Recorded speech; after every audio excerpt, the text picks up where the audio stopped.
So while I was editing the previous video, I realized I may not have enough depth in the case for this to actually work. I'm not sure. So that's something I'm going to have to test here. And I believe the depth this sits in the case is this standoff, and that is tight,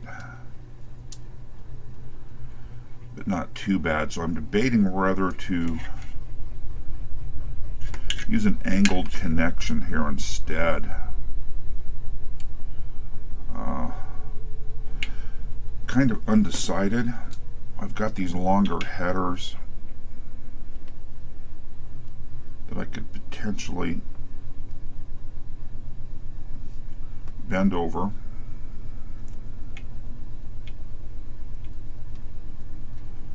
And use instead.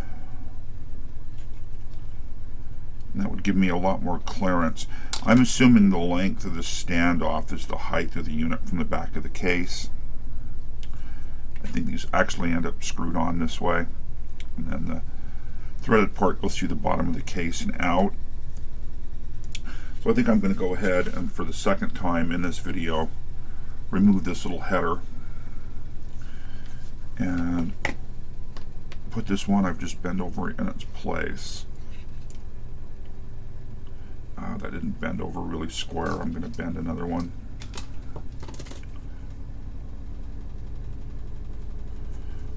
Actually, I do want to cut this way. Not happy with that. Let's redo that bend. See if I can get a little bit squarer.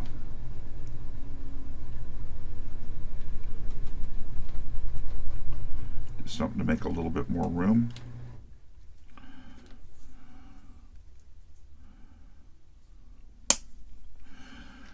You know, this is always the case when you're modifying something. You got to think about the envelope it fits into, etc. And I didn't really plan ahead well enough for that. Just take a peek at the camera, make sure we're actually recording, and we are. Apologies for the washing machine in the background.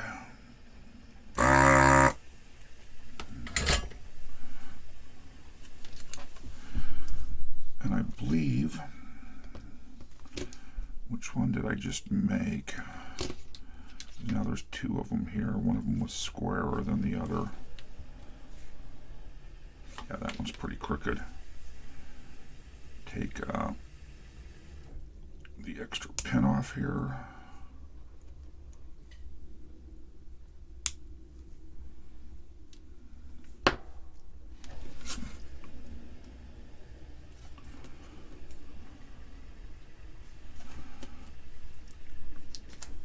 A little bit of tape to hold that in place. Of course, I'm dropping stuff.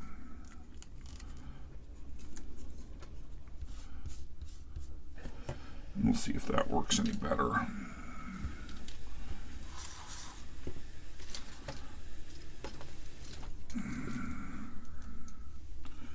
Hopefully I'm somewhat on camera here.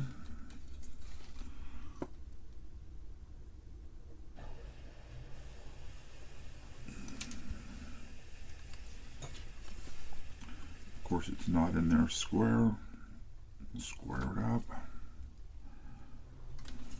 I think that'll work well.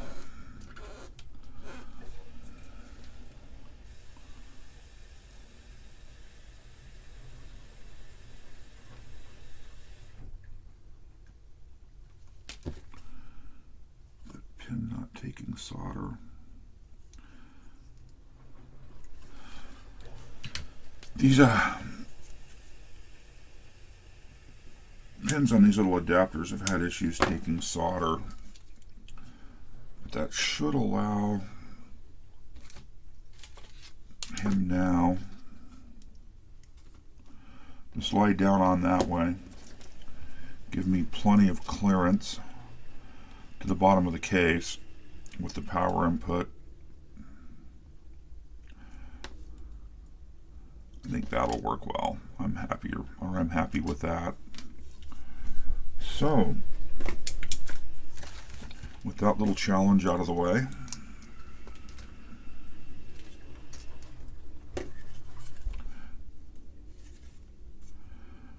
not as straight as I'd like.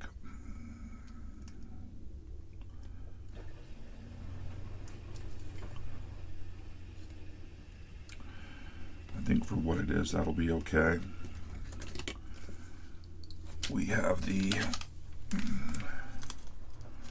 real-time clock module.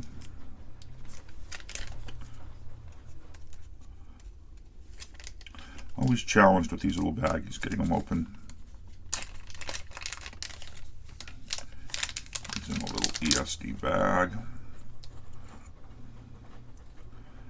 There's multiple orientations that could go on. Need to pay attention here. There's 5 pins, 1, 2, 3, 4.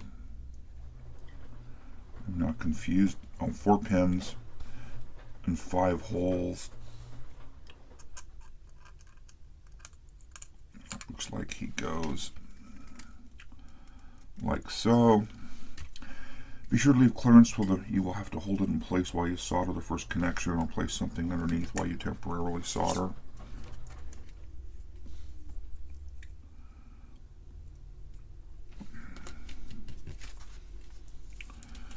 So we'll look at what we can do here to kind of raise it up off the board. I don't know if that's enough.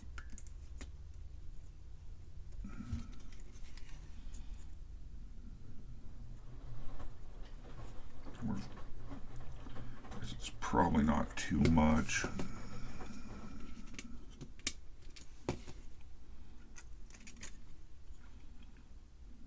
That's too much.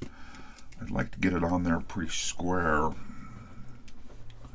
I don't want the pins in the back of the switches shorting to it.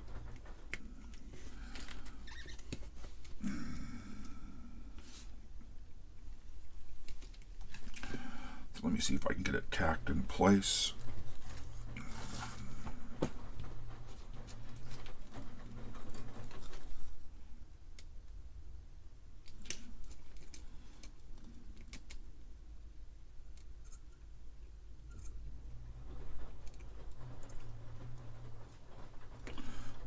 Wasn't nearly enough solder to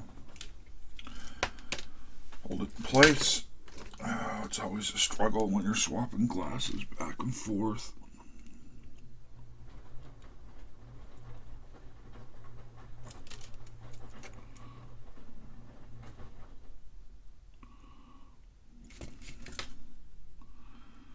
That's pretty square. See if I can drop that little piece of spacer I put under there out. And of course drop it. Compare it again to the photo. Batteries, same orientation. The furthest pin to the right is not used.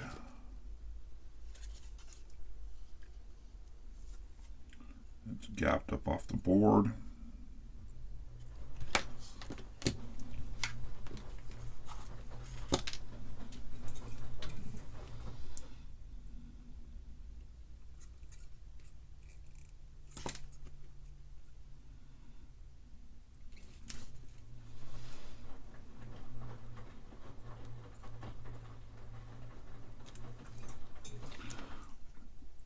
It's going to kind of fly here on these pins. I might have actually preferred to use some double-sided tape to hold it in place, but I didn't do that.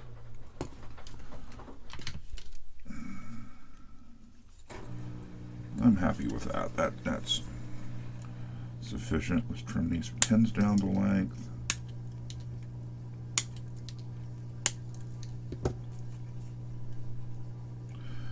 It looks pretty square overall. It's not bad.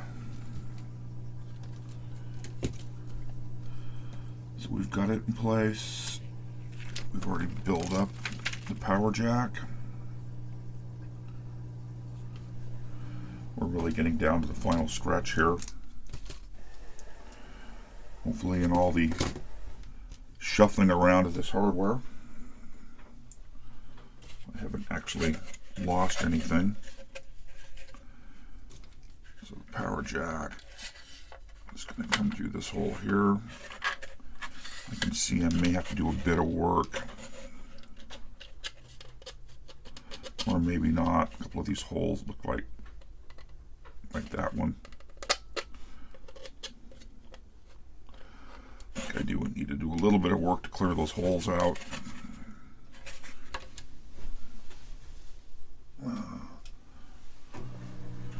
think that drill bit's too big. See if I can just find a drill bit here that'll give me a decent size through those, just to clear them.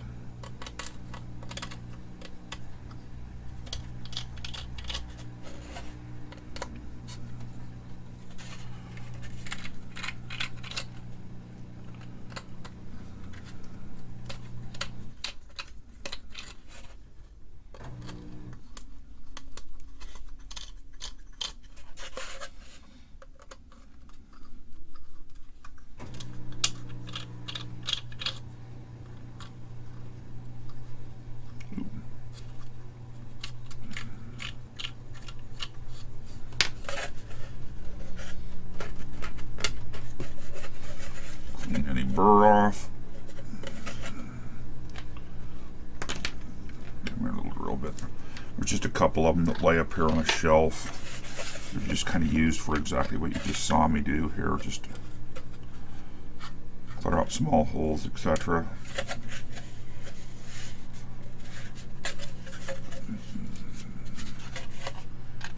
Got the DC input jack.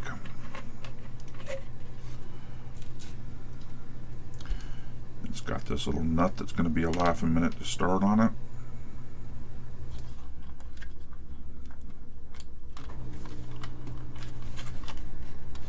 Yeah, no matter what angle I go on. Oh, that was actually relatively simple to start.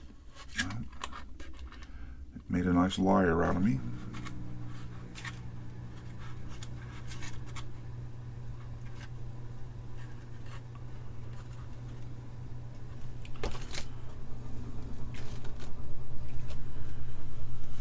And of course, the tool I want's never just laying here.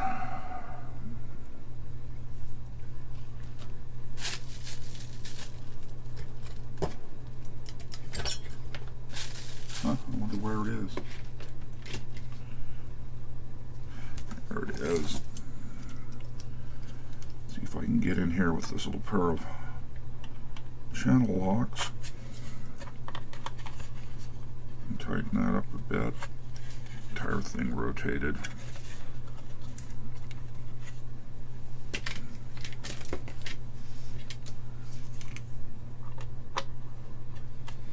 So a little something here to have some leverage with. If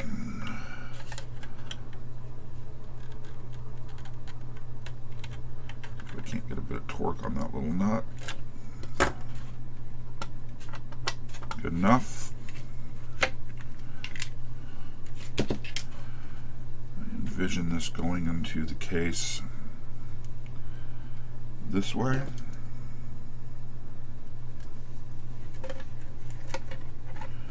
And the board sitting down in there, something like that. Those might be a little tall.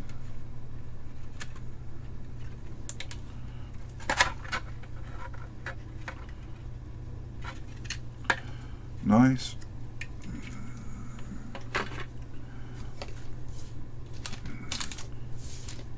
Clear the work surface here off a bit. I'm actually going to put down cotton towel here to kind of protect the surface as I work on it. And the next piece they call out is getting the plastic protective sheet off of this front panel. As he says, use your fingernail. There, it started to peel. See if we can get this to peel. Get a look at this.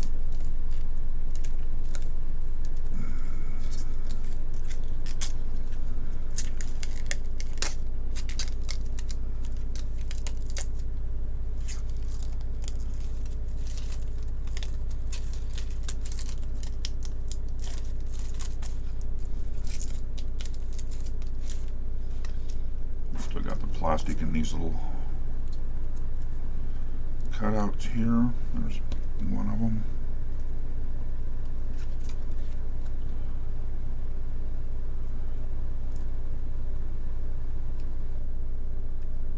I'm trying to be somewhat careful.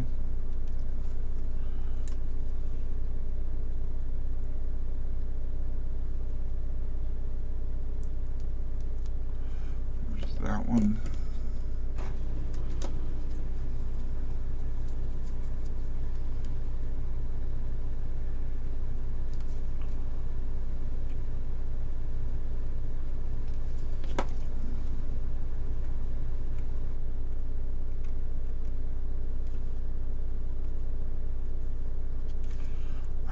Off my finger.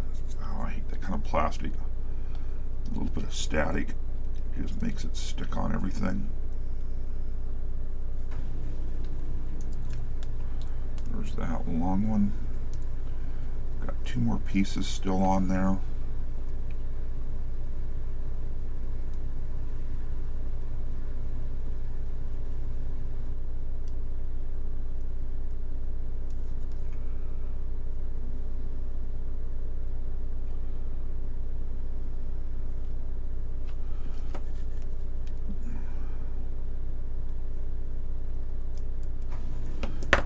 One more to go, and it really doesn't have visible edge to it. I think I got it to stand up a bit there, maybe, or maybe not.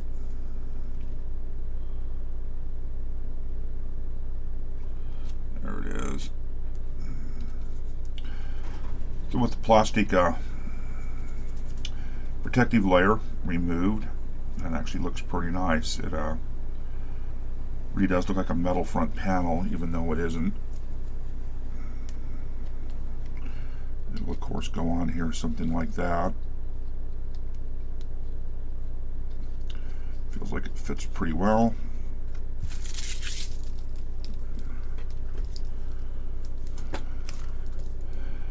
The next thing is these 6 screws.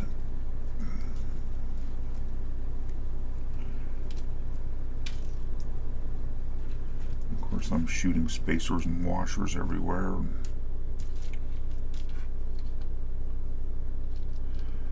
And it looks like 6 screws come through, then the 6 nylon spacers.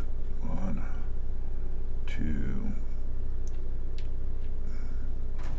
3, 4. Actually, before I take this any further, we need to put the ICs in and power it up and just see if it powers up and does anything. I'm kind of getting ahead of myself here. I'm not going to do much without the logic.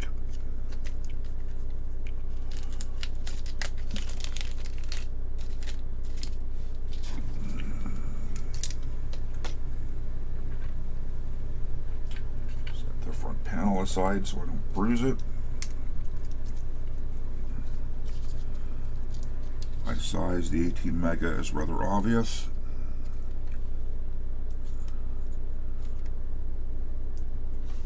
I need to square the pins up a bit.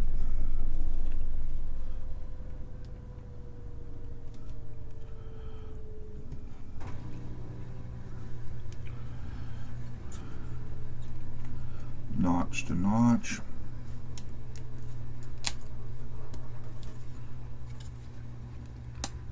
Don't see any bent pins. There's a 595, a 595, or a 595, and 2 165s. That's a 595. Hard to read. Okay, impossible to read. 165, 165. So the 195 is down here. The two 165s are up here.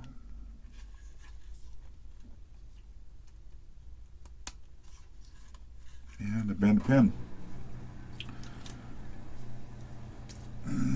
Of course I did. That rather blows. I really bent that pen. See if we can recover it without breaking it off.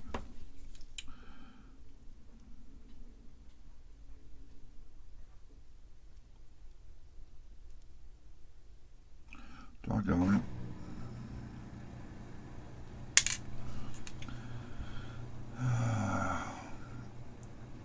Which one was it? This one.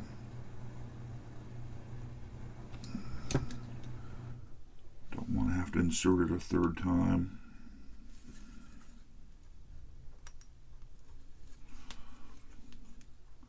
Notch is the correct orientation. He's in.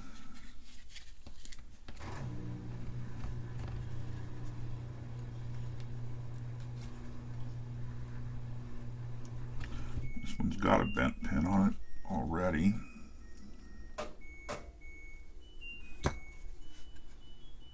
And there's the washing machine. So notch to notch to notch, they're all the correct orientation. That all looks good. Hopefully we're not going to have smoke and fire here in a second. The little power adapter.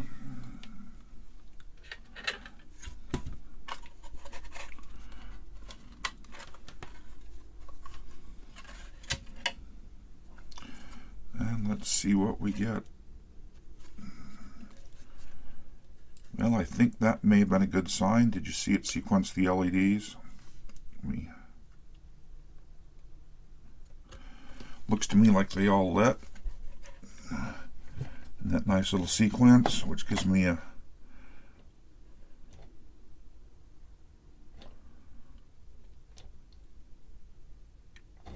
I'd say we're operational. Clear. I should be able to set bits, toggle them on and off.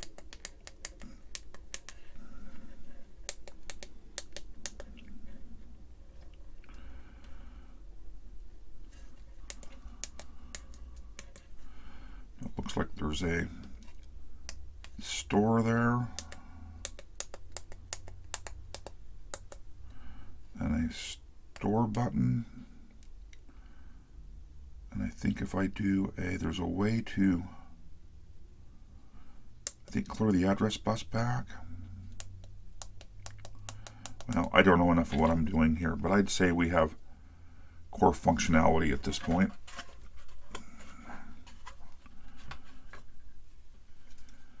So this it'll be a little bit of a trick here to get this together. We need the screws to go through. And we need to flip the board over without dropping the screws out. So I've got a piece of paper here that hopefully will hold those all in place. Spacers go on. Hello, spacers.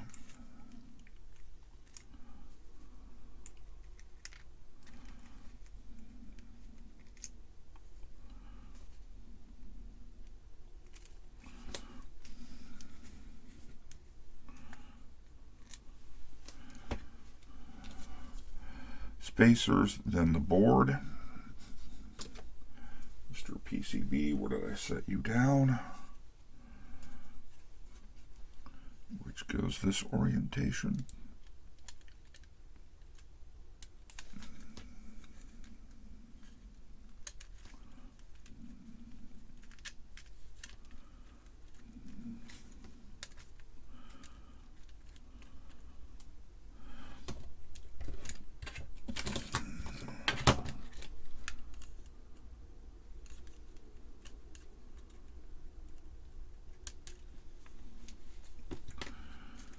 believe it's like so. See if I can get these to just start so the screws don't fall out.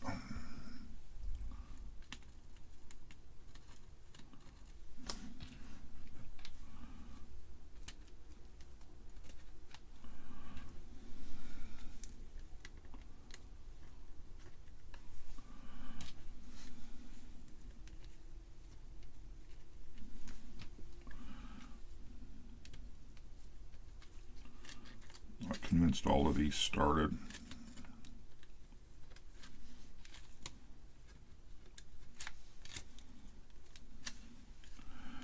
Take a look at it from the front. That all looks correct. And we'll tighten these guys up.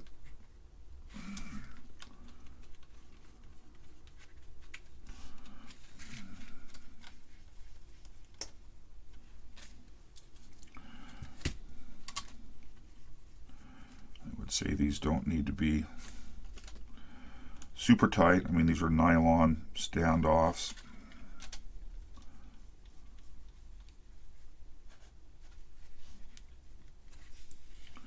If I get them too tight, it'll bow the little plastic front panel a bit.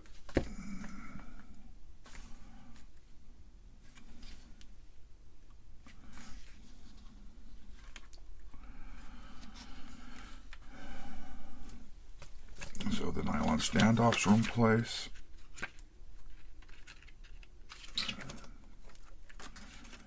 I'm actually going to put the keycaps on first, or the switches on first, so I can push against the back of the board with my finger rather than flex through. So it looks like we have a black. I mean, I can actually even get that to go on there. A black, a white, a black,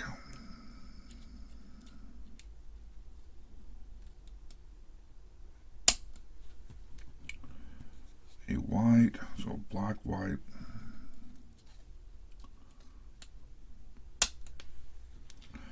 black, white, another black. So he's taking the controls here, and just every other one. Oh, that one's being stubborn, doesn't want to line up. Even better, try to shoot it across the room. And another white.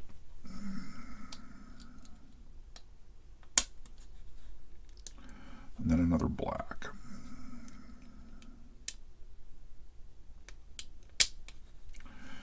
And then he's got 4 white and 4 black. And of course I can see already that I'm short one, which means it's lost here on the bench someplace. Or possibly wasn't supplied because I didn't count these. Nope, it's here. 4 white and 4 black.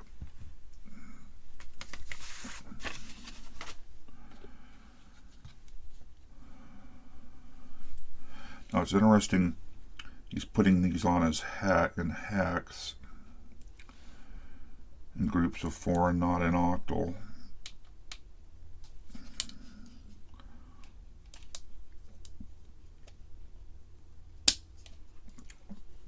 And getting these back off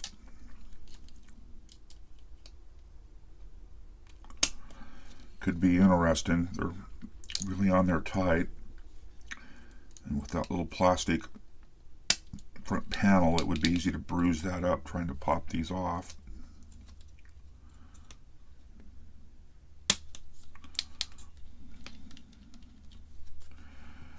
And the 4 black ones. Recommend this so that you can leverage through the board and you're not pressing through the case. These do take a fair amount of pressure to get the snap on.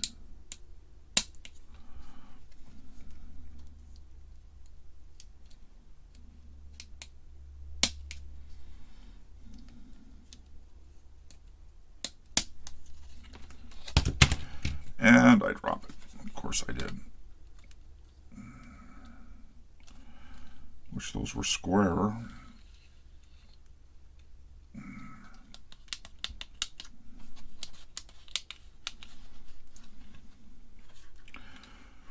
And can we get it into the case?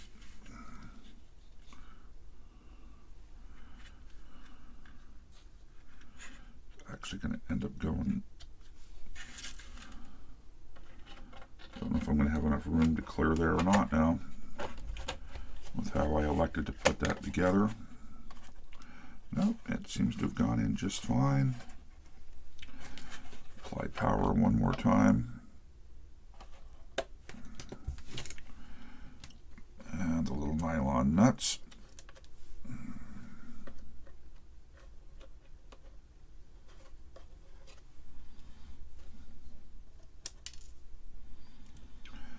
Fingers are not happy this morning.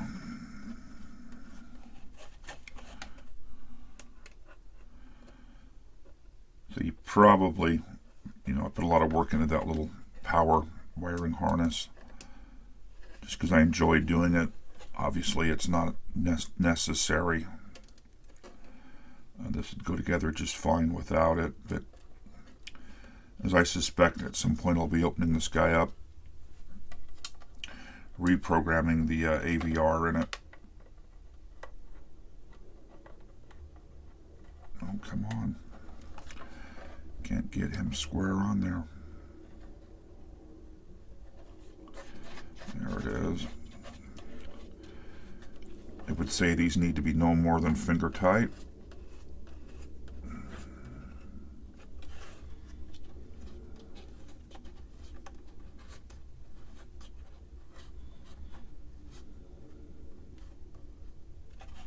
It's not like there's a fan in here causing vibration that would cause these to back off.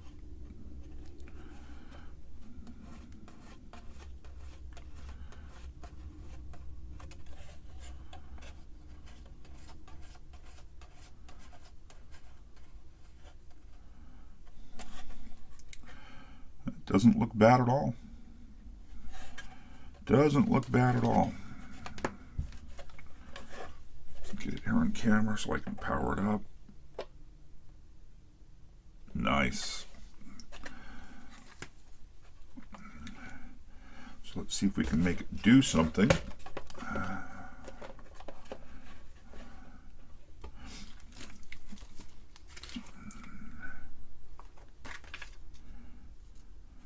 Basic operation is to enter values via these 8 switches.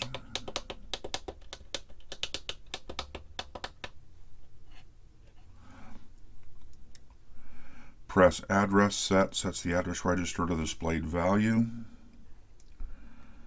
So let's see, so we're going to set address to 0. Press store. So let's redo what I tried to do either. I'm going to store that, and it's now auto increment to the next address. And store again.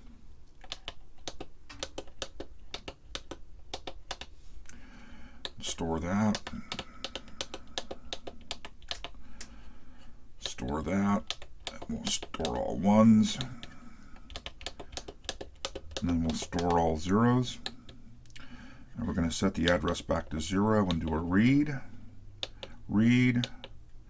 Sweet. Sweet. So there's 256 bytes of memory. There's no registers. It uses a bunch of the bottom addresses of the memory space as the address. 3 no-op instructions. Information.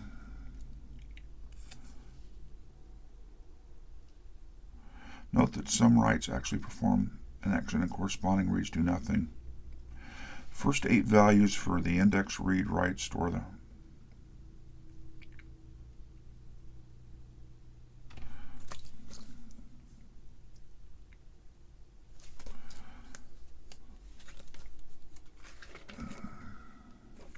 Wow. Reading and writing to the LEDs.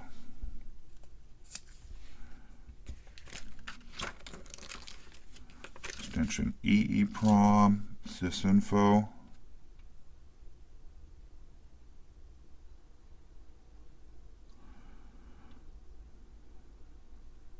You can set the CPU speed for when you're running something so you can get nice blinky lights. Counting clock alternates between showing the hours and minutes. The control aids drop the hours displayed.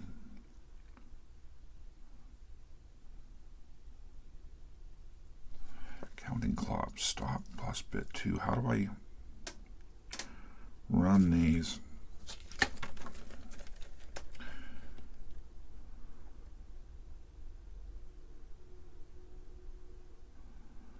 Counts. Okay, so it's bit combinations. Stop plus bit 0.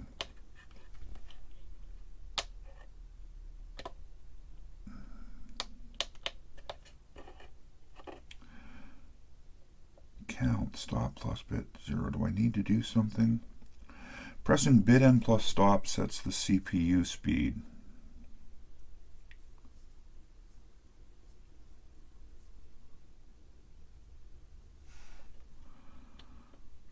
Delay milliseconds. Yeah, that's in the glare. So stop plus bit 7 should set it to run as slow as possible. Programs, count, stop plus bit 0. Oh, pressing bit and then stop sets the speed.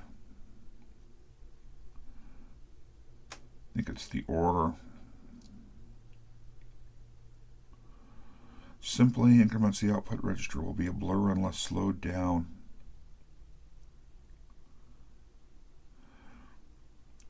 So let's see the output register. It told me in here someplace what register was the output register. So I think we need to bring it up to the display.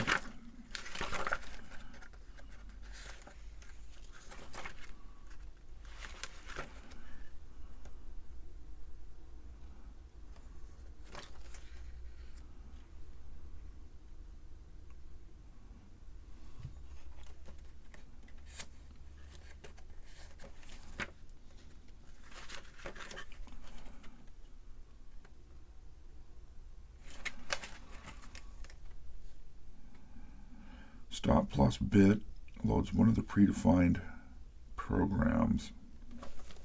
We'll try this again. Stop. Doesn't seem to be doing anything. Let's do a hard reset.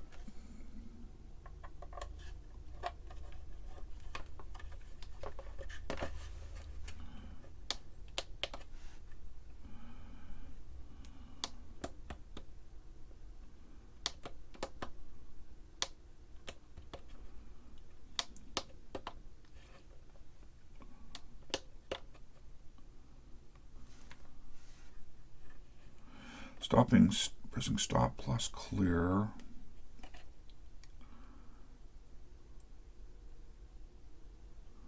Turns off all LEDs.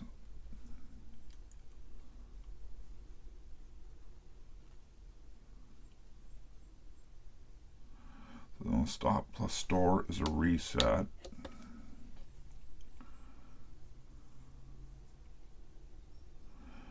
Pressing stop plus bit 1 should be running a simple counter, and it's not, and I don't know if it's because I'm not displaying the right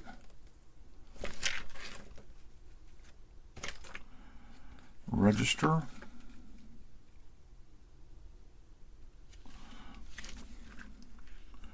Well, as always, I didn't read this section through with any detail.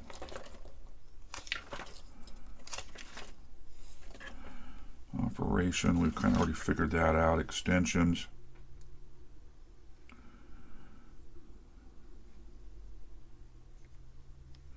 The result of read is placed in register B.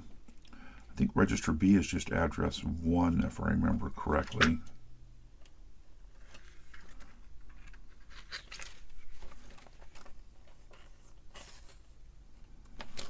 So we may have to do one display.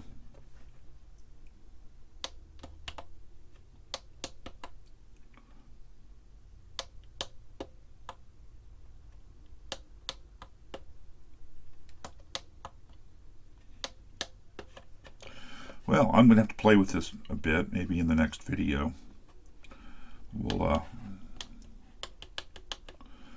look at getting it to do something.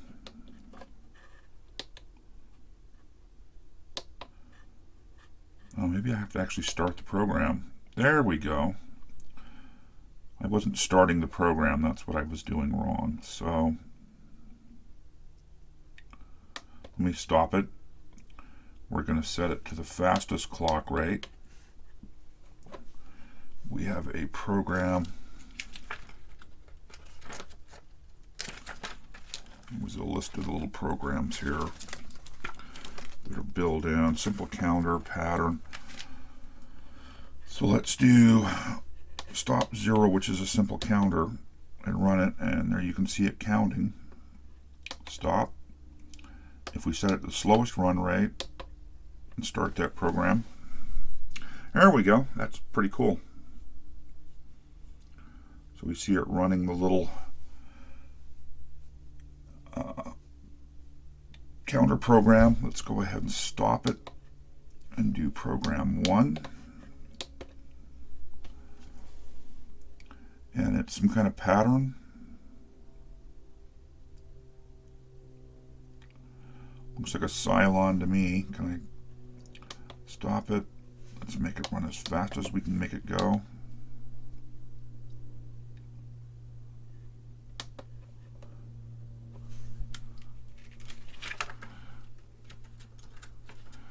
Not sure how we set the clock. So stop 6 and start that.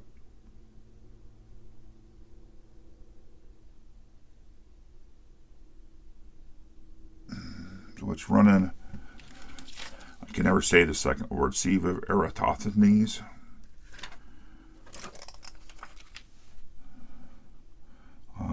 I'd have to look at how actually to input the starting value.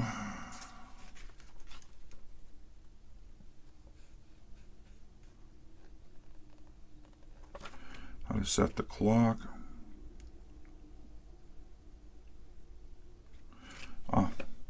So it's just going to table the odd numbers at 255 and applies, then displays the primes. Holding, so I got to hit start to look at the next prime. So there's 1, there's 3.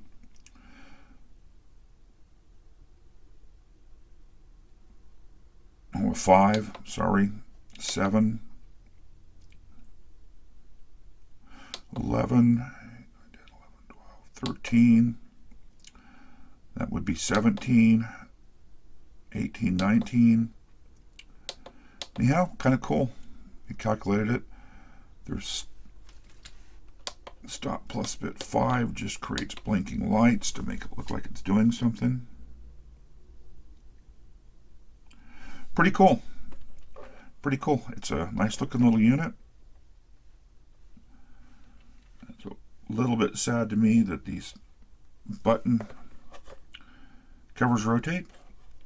We've got it actually doing something. The built-in programs, you need to hit start to actually start them running. The 3D printed case isn't too bad. He's done a nice job with it. I think the original unit would have been probably about yay much wider, honestly. I don't know that for sure. I think this is scaled really to probably the size of the buttons. The little laser cut plastic front panel looks really nice. Assembly wasn't too bad. You know, overall I really like it. It's a neat little thing, and I think it'll make a nice little just display on my desk at work. It'll certainly get some questions from people.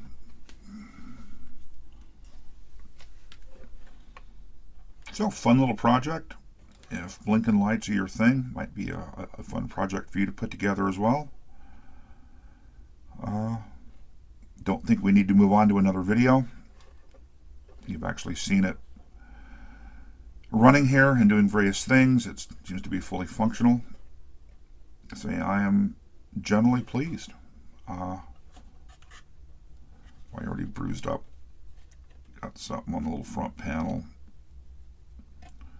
Wouldn't be something I built without a scratch, and I do believe I've either got some gunk on there or I've scratched it. I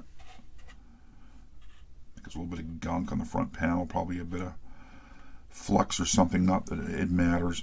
Anyhow, I've said it like 3 times now. I'll say it again. I'll wrap this up. I hope you enjoyed the build video on this, and we'll talk soon.